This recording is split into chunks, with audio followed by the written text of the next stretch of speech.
I think we're uniquely positioned in the junior mining resource space, David, and for several reasons. Number one is our suite of minerals is silver, copper, and manganese. And we have the type of manganese, that deposit is an oxide deposit, so the manganese lends itself to potentially working in the EV car batteries.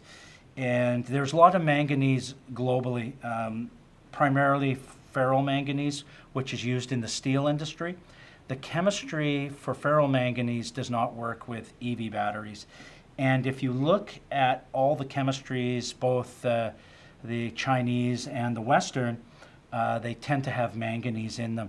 In fact, the Chinese LFP batteries, lithium iron phosphate, is now lithium iron phosphate manganese. Manganese juices the battery somewhat, gives it better production, and for what it costs to add to the chemistries, it makes sense. So you're seeing it both on the LFP side, and you're seeing it in the batteries which we use in the West, which are, your nickel, cobalt, lithium, and now manganese is used also. So it's unique from that point of view. But if I look at it, say just as a silver company, predicated on what we have on silver ounces, I think, we're one of the biggest undeveloped globally, perhaps even a top 10. Just on silver alone, we have 122 million ounces measured and indicated, with a further 20 million ounces inferred at our flagship project, Berenguela. And on our secondary project, Chacoyo, there's 35 million ounces with a further 10 million in inferred. That 33 is in measured and indicated. So I think we've got a strong silver endowment. And then we also have significant copper. At Berenguela, we have 750 million pounds of copper in measured and indicated, and a further 200 in inferred. So that certainly impacts the economics. So we are producing a pre-feasibility study at Berenguela, so I'll be able to come back within a year and be able to articulate exactly what we think the economics of the project is. I think we're well situated. We've had interest in those commodities. We're hosted within infrastructure. We're close to a rail line. There's a town close by, and power. So that will certainly help our economics going forward. But once again, unequivocally, the pre-feasibility study will go a long way to demonstrating to the capital markets and to the bankers that, look, not only do we have a good project, it's going to be robust. And we'll have that conversation in about 10 to 12 months. Berenguela has been known about for a long time. People tried to high grade the silver at surface. We've had holes that we've hit, almost in excess of 1,000 grams of silver at the surface. So, but the challenge historically has been manganese made it difficult to extract the metals, to separate them from the rocks. We call it recoveries. So how much metal do you get out? What percentage? And I think it was historically you'd get 65% of the metals out of the host rocks, which meant that it was tough on a larger scale to make economic. What has happened? Two things really. The technology over the last 30 years has certainly changed. We're using a process called hydrometallurgy, which is a known process. It basically uses chemicals to separate your metals. And what we're seeing is recoveries with the copper and silver in the 90s and mid 80s for our manganese, which is considered good. And so that helps. But what we really have is there's now a market for the type of manganese which we potentially could produce, which is high purity manganese, as I mentioned, used in for batteries. And I think going forward, the manganese we're going to head into deficit.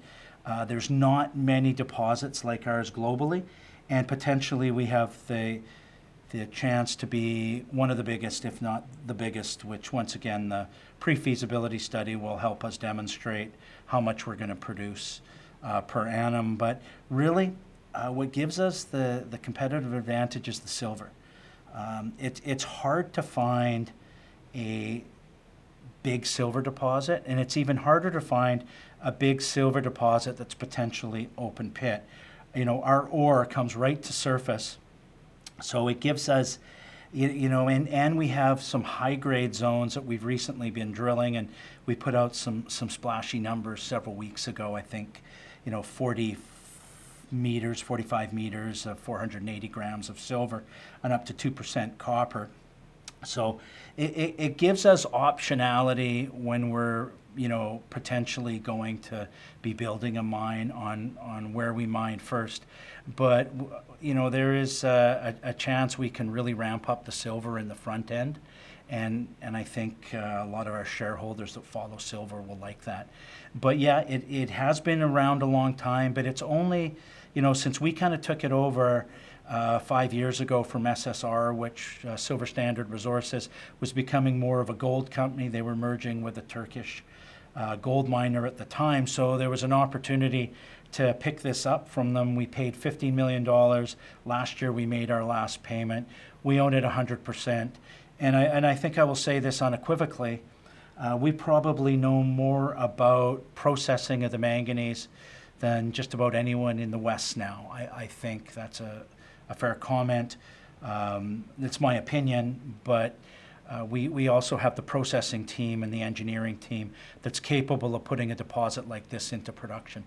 I will say this, having three metals, silver, copper, manganese, you have to go through a lot more machinations than just say a silver copper deposit. It's a lot more nuanced, but when you crack the code, and I believe we have, certainly the rewards justify the effort and money that's gone into doing just that. So going forward, I think it looks very positive for our shareholders and people that might choose to take a position now, because if I look at the capital markets, I would suggest 80% of our value is associated with the silver. We're known as a silver company, but you do have the manganese. And if you want to look at it from a market point of view, a lot of us were talking about tungsten several years ago and saying, hey, I think tungsten obviously is going to come into vogue. It's going to be in deficit. It'll be in short supply. There's very few good tungsten companies, but people are now finally buying tungsten. And I think you'll see that with manganese. It's going to be in deficit before we know it. And there's very few, in my opinion, good quality manganese companies out there. There's a handful of us. And certainly I would put us in that category.